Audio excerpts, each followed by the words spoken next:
Hi guys, welcome to another episode of AJAWI TV, where we discuss architectural and construction related topics. I'm AJAWI, and for today I'll be giving you a little update based on the past 2 weeks, right? I've been basically preparing for an episode over the past 2 weeks. So I'll be giving you an update on that and what the process like so far, right? So I've not posted for the past 2 weeks, and as such, I feel like I should, let you guys know what I've been up to and what to look out for. All right. So without any further ado, let's head into this video.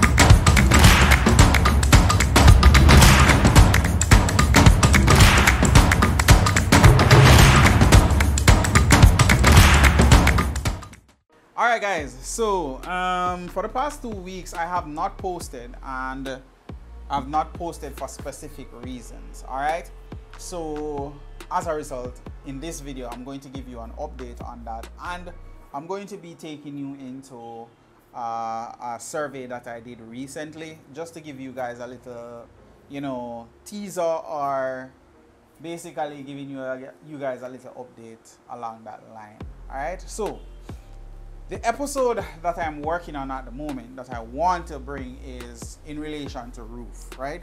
So the question that I've been asking is this: are timber roofs, right, are timber frame roofs cheaper than concrete roof, right, or concrete slab roof? What if we were to compare the two and see which one is cheaper and what are the pros and cons of both of them, right? Utilizing either method of construction, right? So on one hand, you'll have a timber roof, right? Timber frame roof, zinc, nail, you name it, all right? And on the other hand, you'll have concrete roof or concrete slab roof.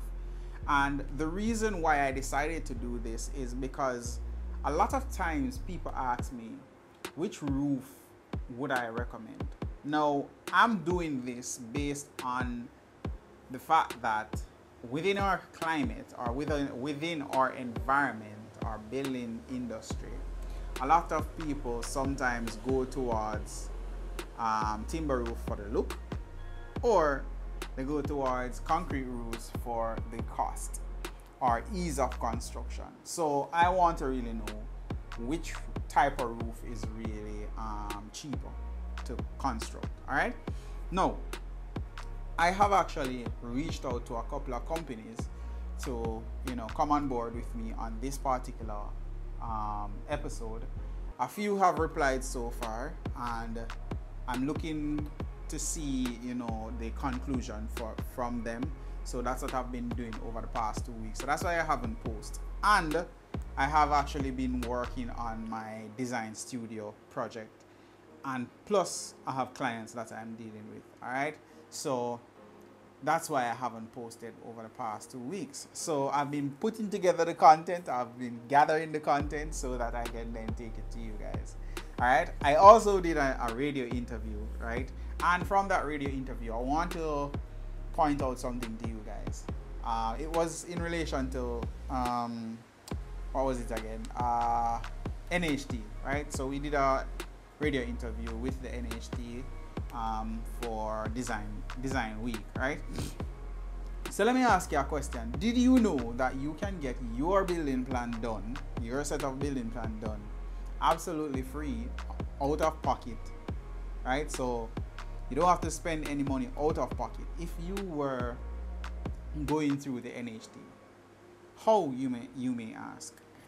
If you are an NHT applicant and you have been successful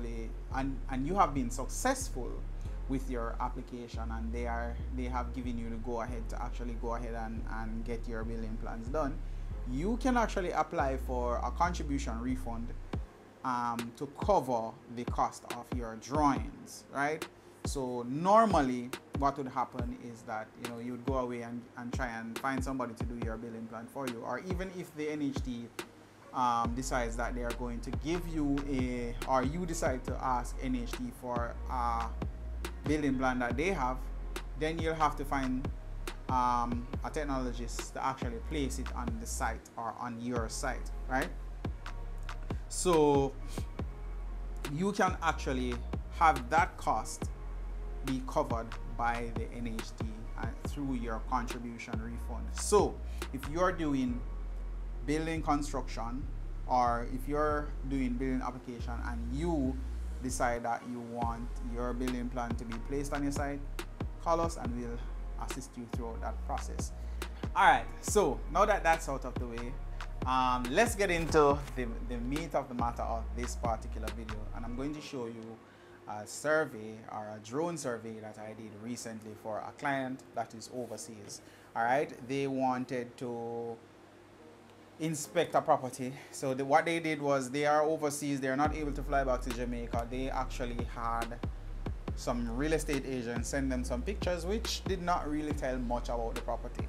Right, so they called us and we went to the location, we took pictures, we took drone shots, we took videos, and we actually did a report. I'm going to show you what that report looks like, I'm going to show you what the videos look like, and I'm going to show you what the pictures look like that we take and the information that we can gather from those pictures. All right, so let's progress further into this video. All right, guys, so this is a property that we went to in where St. Anne, I think, St. Anne side. I'm not going to say exactly where, I'm just saying that side of the island. All right, but this is the property, right? From, as you can see from this picture, it's not really showing much, but this is a few pictures that we took on site. All right, this is when we just reached the site and we decided that we were going to take some pictures. This is the exact picture that the agent actually sent us, or sent the client. So the client never really had much information to go by, right? Judging from these, because with this picture you can't really say much, right? So these are the pictures that they got. So as you can see, there's not much information that you can garner, and that's when our guy was on his way to the location. All right, so I'm gonna show you, this is a shot from above. All right, so we flew the drone and we took some shots from above. So we indicated that, you know, a hotel is close by. We indicated that the road that the property is on is dirt, so that's, you know, dirt right there. We indicate where north is, and we indicated where the electrical poles were on that particular site, right? So took a shot looking directly down, and that's the property over there, right? So we took a couple of other shots from the drone, just looking at the area, and this is the property right here. Right now, the client never ended up buying this particular property because based on the research, he found out that, you know, a lot of flooding normally when high tide come in, it really damaged that particular area really bad. So he never actually went through with that particular property.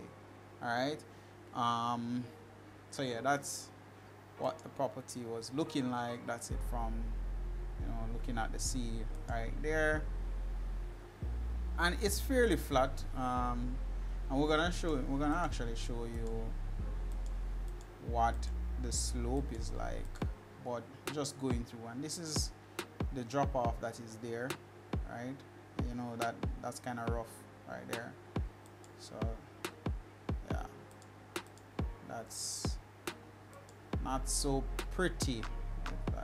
I mean, it's beautiful, but you know, you won't be able to use that. And this is another shot that we looked at from looking from where the hotel side is, looking back towards the property.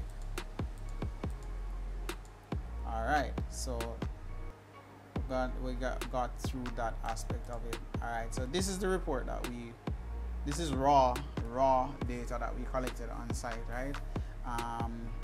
So we made note of, we take like 5 pictures of the site, showing the site condition and stuff like that, looking in all directions once we're there. We looked at surrounding properties, right? So that's what the report itself. I'm not going to go into all the details of the report right now, but it will basically tell you what exactly do we observe on site. So if it is that there is a, wait a sec, if there is wait a sec, if the site is rocky, if there is a slope, if the slope is great, the type of soil that is there, if there are any conditions that we think that the person should know before they buy, but we are not looking to tell them, oh, buy or don't buy. What we are doing is trying to tell them exactly what is there and be as unbiased as possible, right? So we're not going to say, okay, buy or don't buy.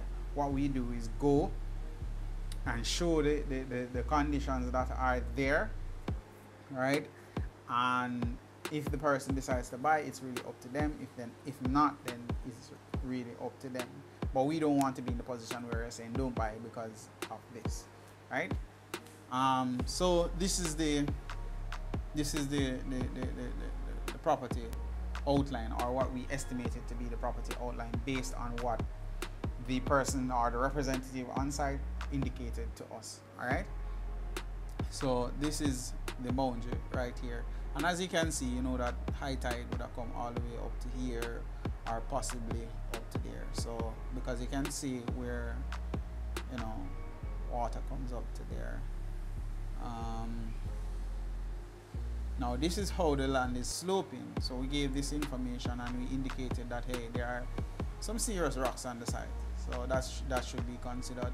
But this is how the site is sloping, or the land is sloping, and you know, we show stormwater drainage where it would drain from or to, so that the person can, you know, have necessary information.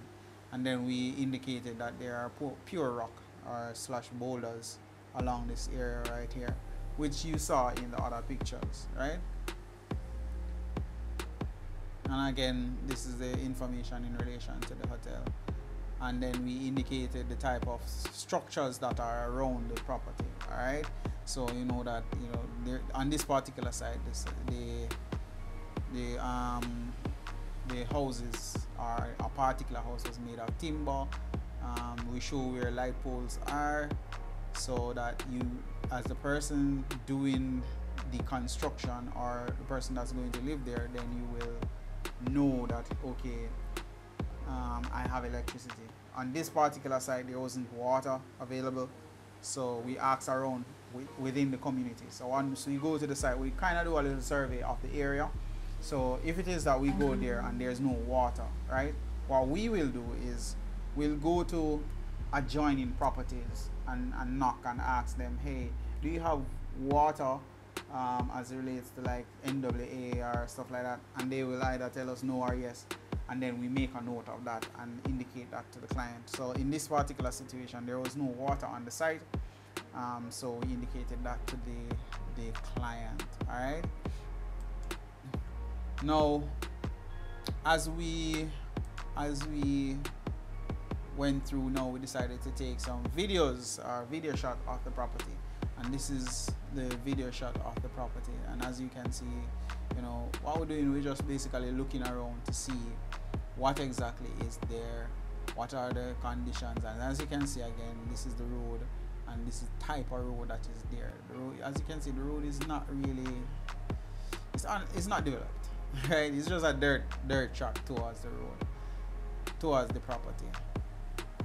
That's our guy over there, and here fairly flat up here, and you know, just a gentle slope going down here, so it's okay.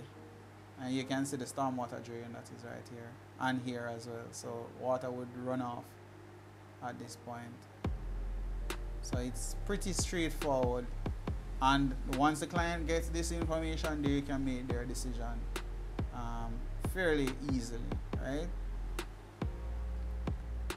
So we're empowering the person to really make a decision, an informed decision, based on the area that they're in, and based on the site condition. Because with this area, you can see that even though it's not a developed area, you can see that, you know, it's not a slum. It's not somewhere where there is a lot of, you know, old zinc fence or zinc house or board house or stuff like that. And the fact that you have a hotel over there, then you know that, you know, the area is fairly okay. Right, that's our guy right there, down there under that tree. And this is us now. We are taking some shots out in the sea, looking back at the property to really give some, you know, perspective of the property. You can see that there's this is just pure rock right here, right? Pure rock.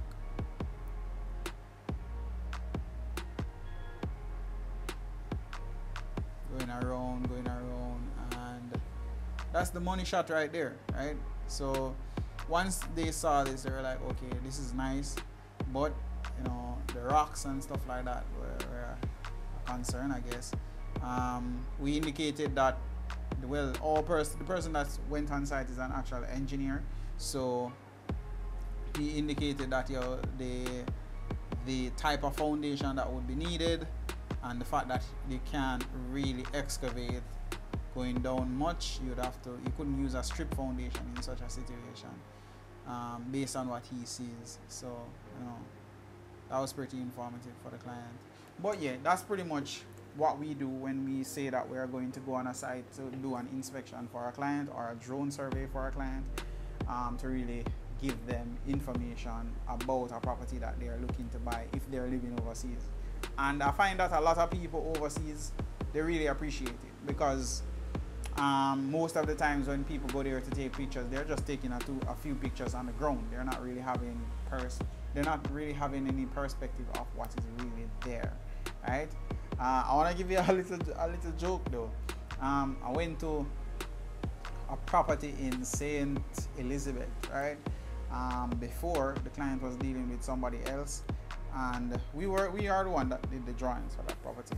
But before, the person that was dealing with them before, they were like, you know, we can do this and we can do that and they can do a lot of things. They didn't even go to the site before, right? And what we did, we went to the site, we took some drone shots of what the property is like. We identified the pegs on the property. We provided the client with a report of what is there, and, you know, what are the possibilities based on what is there, right? We showed the pros and cons. So we showed the negative views, the positive views, where the wind direction is, so that they can make decisions based on that. And I found that, you know, the client was really happy, because at the end of the day, they weren't getting this sort of information from the previous person that they were working with. So, you know, we just wanted to add that value to our clients, right? And once we are actually doing the construction drawing for somebody, it is what I say, subtracted back from their total. So if we are doing the construction drawing, right, we are going to go there and do the drone survey for the person free of cost, because we're doing a site visit already. All right, so that's pretty much it for this video. Please make sure you hit the like, make sure you hit the subscribe, make sure you hit the notification bell. And again, this is just an update on what I'm doing. It's not necessarily a full-on episode as I normally do, just giving you a update based on the research that I'm actually doing now. I'm supposed to get a bill of quantities done for both types of roofs. So what I'm actually doing is I'm going to be doing a drawing, or I'm doing a drawing for a typical 2-bedroom house, right? Then I'm going to have the quantity surveyor do one bill of quantities for timber and one for concrete construction, right? And then I'm gonna compare the two as it relates to the cost, total cost, right? The overall build cost, and then I'm gonna reveal it to you guys, right? So that will take a little bit of time, so bear with me on that, but I think it will be something very valuable for us. All right, don't you think so? Yeah, I think it will be very valuable for us. So stay tuned for that. You know, there are other videos on the channel. Please go ahead and watch them. Binge watch if you like the channel. I don't mind. And for those that I don't big up, don't feel anyway. All right. I can't really remember everybody's name, right? I'm not good with names, but I want you to know that if you are commenting on the channel, I see you, right? Even if I don't call your name, I see you, right? So I want to say thank you for supporting the channel, thank you for sharing, thank you for liking, thank you for subscribing, thank you for hitting the notification bell. All right, so don't feel anyway if I don't call your name or big you up whenever I'm doing question and answer. I see you. It's just that I can't mention everybody. All right. So yeah, I want to say thank you for watching. Thank you for liking. Thank you for sharing this video. Yeah, thank you for the support so far, and I really appreciate it. All right. So I'm AJAWI, and I'll see you next time. All right. Peace out.